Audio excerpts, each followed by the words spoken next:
बिस्मिल्लाहिर्रहमानिर्रहीम।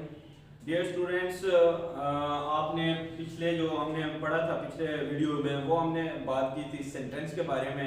हमने सेंटेंस को पढ़ा, फिर उसकी टाइप्स को पढ़ा और आज हम बात करेंगे फ्रेज की कि फ्रेज क्या होता है और इसकी कितनी टाइप्स हैं और इसके अंदर जितनी जितनी आपने चीज़ें हैं वो कैसे समझनी है।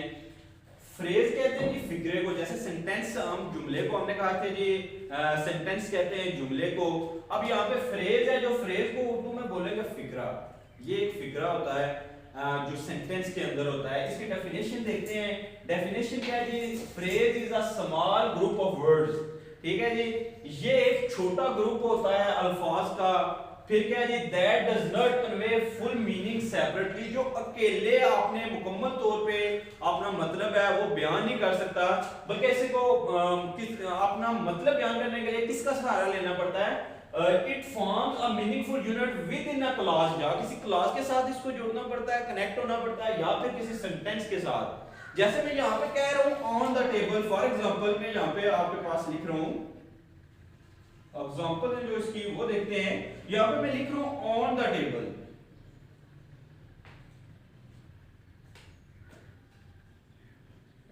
मोस्ट इंपॉर्टेंट थिंग जी जो यहाँ पे आपने याद रखनी है, जो फिक्र है वो तीन चीजों पे मुश्तमिल होगा। किस पे जी? प्रेपोजिशन पे। ये आपके पास आ गई प्रेपोजिशन। फिर किस पे जी? आर्टिकल्स। फिर आपके पास कौन सा आ गया जी? ये फिर आपके पास नाउन आ गया। ये बात आपने याद रखनी है। हमने प्रेपोजिशन को भी पढ़ा हुआ है, आर्टिकल भी पढ़ा हुआ है, नाउन को भी पढ़ा हुआ है। ये फिक्रा जो है, फ्रेज है जो, ये तीन चीजों पे मुश्तमिल होगा हमेशा। इसमें सब्जेक्ट या ऑब्जेक्ट नहीं होता, बल्कि क्या जी? सिर्फ तीन चीजें होती हैं। एक प्रेपोजिशन होती है, एक आर्टिकल होता है और एक कौन सा होता है जी? नाउन होता है। ये तीन चीजें होंगी इसमें फ्रेज के अंदर। मैं यहां पे कहता हूं इन द बॉक्स। यहां पे भी देखें, ये अकेला जो आया है, एक स्मॉल ग्रुप ऑफ वर्ड, जैसा कि हमने लिखा था डेफिनेशन के अंदर, ये एक ग्रुप आया है ऑन द टेबल। तीन अल्फाज का एक ग्रुप है जो आपको मुकम्मल मीनिंग्स फ्रॉम नहीं कर रहा, बल्कि इसको समझने के लिए आपको किसी ना किसी क्लॉज या किसी ना किसी सेंटेंस की जरूरत पड़ेगी। मैंने यहाँ पे कह दिया जी ऑन द टेबल, आपको कोई पता नहीं है कि क्या चीज ऑन द टेबल है। जब मैं ये कहूंगा पुट द एग्स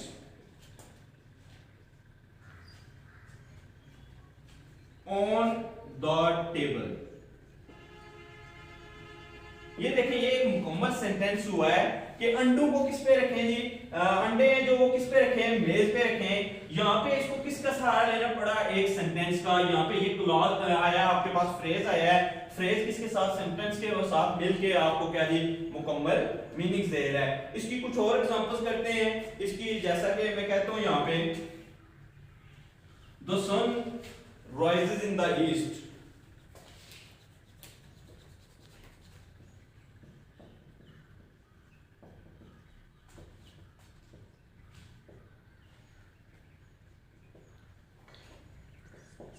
अगर मैं यहाँ पे अकेला लिख देता इन द ईस्ट तो आपको कुछ पता ना चलता, इसके मुकम्मल माने समझ ना आते, बल्कि जब मैंने ये कहा है the sun rises in the east तो तब आपको पता चला है मुकम्मल इसका मीनिंग क्या है। खाली ये है जो यहाँ पे ये आपके पास फ्रेज के तौर पे आ रहा है। ये आपके पास यहाँ पे एक फ्रेज है। इसके अलावा मैं यहाँ पे कहता हूँ ही ऑलवेज स्पीक द ट्रूथ।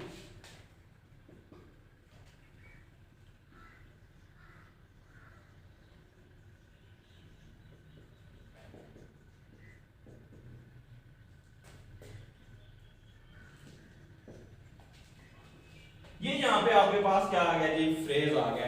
इसमें कुछ इंपॉर्टेंट थिंग्स हैं, उनके बारे में पढ़ते हैं। यहाँ पे इसके रूल्स की कुछ इंपॉर्टेंट थिंग्स हैं, कुछ हम अहम चीजें देखते हैं। वो ये है कि फ्रेज कभी भी अकेला नहीं आएगा। A phrase can not stand alone.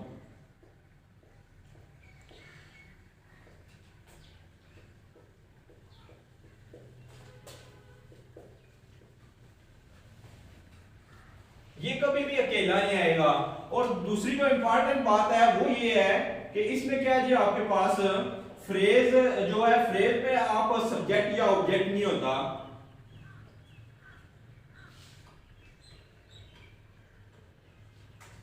Does not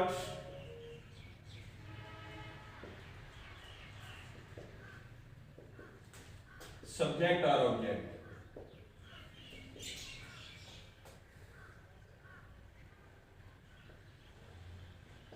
जो इंपॉर्टेंट थिंग है वो ये है कि जो आपके पास है फ्रेज, ये कंप्लीमेंट करता है overall structure of a sentence.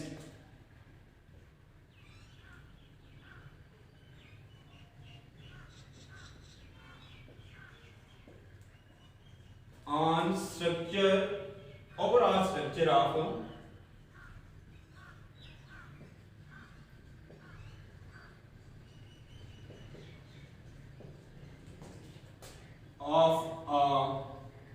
Sentence.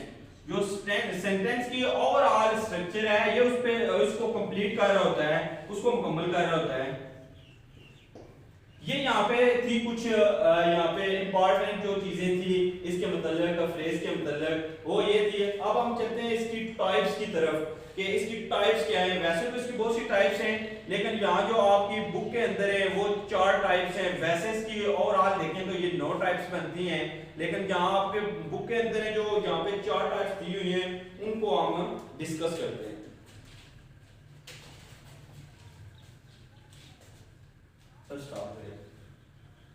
अच्छा जी, अब हम इसकी टाइप्स के बारे में, फ्रेज की जो टाइप्स हैं उनके बारे में पढ़ते हैं। यहाँ पे पहली टाइप है नाउन फ्रेज। नाउन फ्रेज क्या है जी? नाउन फ्रेज आपके पास noun phrase that acts like a noun.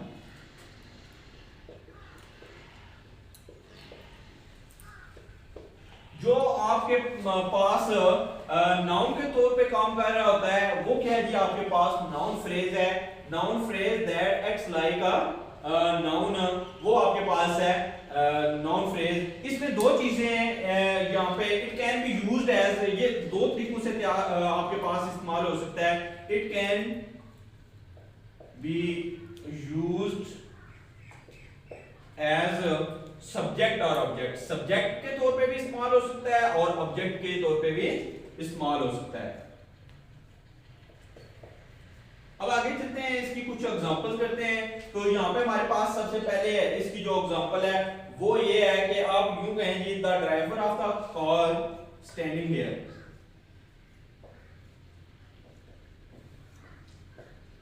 The driver of the कार standing here।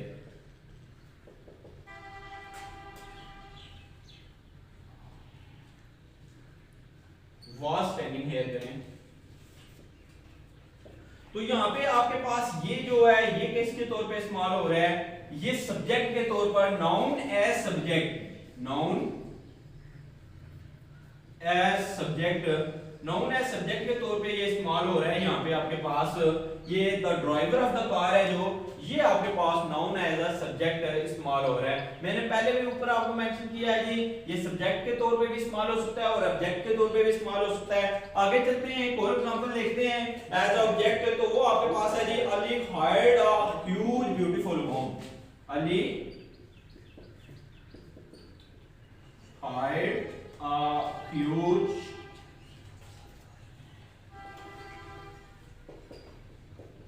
Beautiful home. तो ये आपके पास ह्यूज ब्यूटीफुल होम है जो, वो ये आपके पास नाउन एज ऑब्जेक्ट के तौर पे आया है। Noun as object. तो ये था आपके पास नाउन फ्रेज।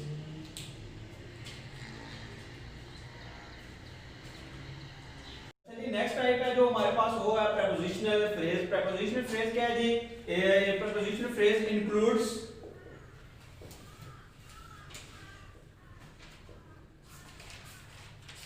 इसमें क्या क्या शामिल होता है जी? एक तो होगी प्रेपोजिशन,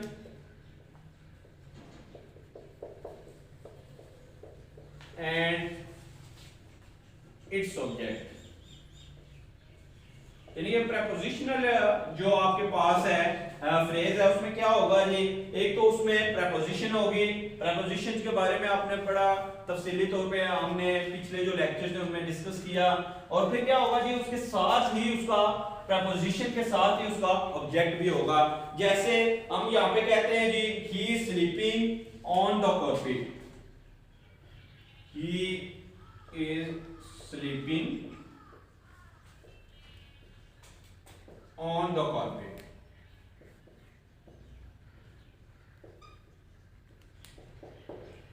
ये आपके पास है जो ये क्या आया जी, ये आपके पास प्रेपोजिशनल फ्रेज है।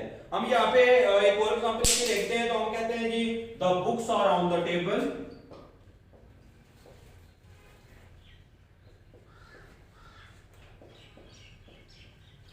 On the table. ये यहाँ पे है जो ये प्रेपोजिशनल फ्रेज है, ये इसके साथ इसका ऑब्जेक्ट है, नाउन है, फिर क्या जी प्रेपोजिशन है। यहाँ पे एक और एग्जांपल अगर हम लेते हैं तो हम कहते हैं ही always speaks in a loud voice, he always speaks in a loud voice. ये आपके पास क्या आ गया, ये प्रेपोजिशनल फ्रेज आ गया। आगे इसकी चलते हैं नेक्स्ट टाइप की तरफ। अब जो नेक्स्ट टाइप है हमारे पास वो है एडवर्ब फ्रेज। एडवर्ब फ्रेज क्या है जी, that adverb phrase that acts like an adverb in a sentence।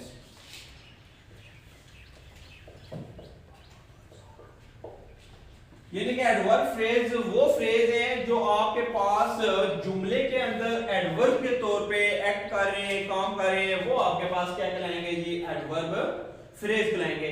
इसकी कुछ एग्जांपल्स हम देखते हैं, उससे फिर समझते हैं। यहाँ पे नंबर 1 पे मैं अगर लिखता हूँ, यहाँ पे आपके पास मैं लिखता हूँ जी the driver of the car was standing here, या मैं यहाँ पे लिखता हूँ जी Ali drive the car in a very high speed, drives a car in a very high speed।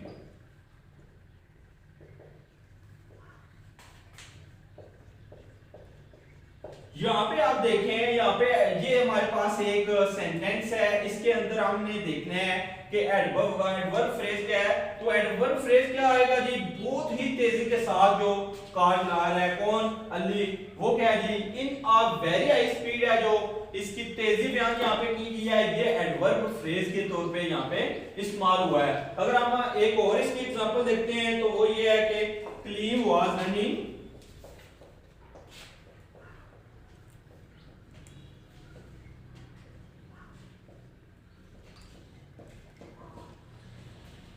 Very fast. ये हमारे पास एक सेंटेंस है जिसमें क्या जी, Kaleem was running very fast. ये जो वेरी फास्ट है, ये रनिंग को क्या कर रहा है जी, मजीद इसकी जो है एडवर्ब फ्रेज के तौर पे इस्तेमाल हो रहा है। यहाँ पे वेरी फास्ट है जो, ये क्या है जी आपके पास, ये एडवर्ब फ्रेज है। आगे चलते हैं, यहाँ पे ये जो एडवर्ब फ्रेज है एक बार फिर देखते हैं जी, that acts like an adverb in a sentence. Sentence में जो एडवर्ब के तौर पे इस्तेमाल हो रहा है, वो आपके पास एडवर्ब के तौर पे काम कर रहा है, वो आपके पास क्या है, एडवर्ब फ्रेज है। फ्रेज तो यहाँ पे ये देखें, ये एडवर्ब फ्रेज यहाँ पे मैंने लिखा जी इन अ वेरी हाई स्पीड। ये ड्राइव्स की जो है आपके पास मजीद एडवर्ब इसको ड्राइव्स को बयान कर रहा है। यहाँ पे मैंने कहा जी ये रनिंग को कौन ज्यादा से ज्यादा बयान कर रहा है जी, आगे बयान कर रहा है जो मैंने वेरी फास्ट लिखा है। तो नेक्स्ट टाइप की तरफ चलते हैं। आगे हमारे पास जो फोर्थ है और लास्ट इसकी टाइप है यहाँ पे आपकी बुक के अंदर, वो है यहाँ पे एडजेक्टिव फ्रेज। एडजेक्टिव फ्रेज क्या है जी, दैट एक्ट्स लाइक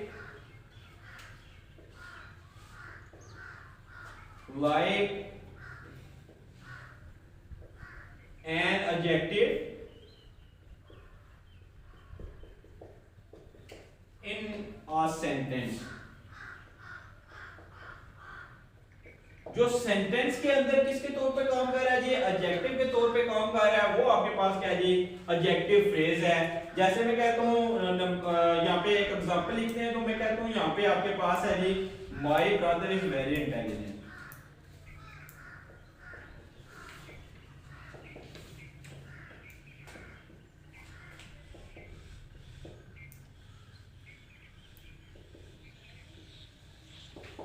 यहाँ पे जो वेरी इंटेलिजेंट है, ये आपके पास क्या है जी, ये एडजेक्टिव फ्रेज है। ये आपके पास क्या है जी, एडजेक्टिव फ्रेज है। मैं यहाँ पे फिर कहता हूं जी कलीम इज वेरी क्लेवर।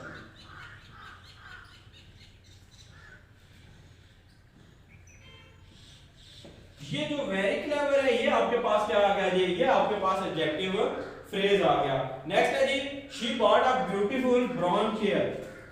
या हम कह देते हैं यहाँ पे, इसी को अगर नीचे लिखते हैं तो हम कहते हैं जी क्लीन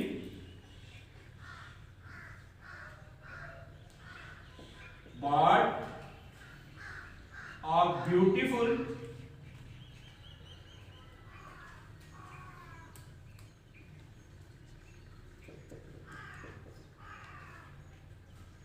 ब्राउन चेयर।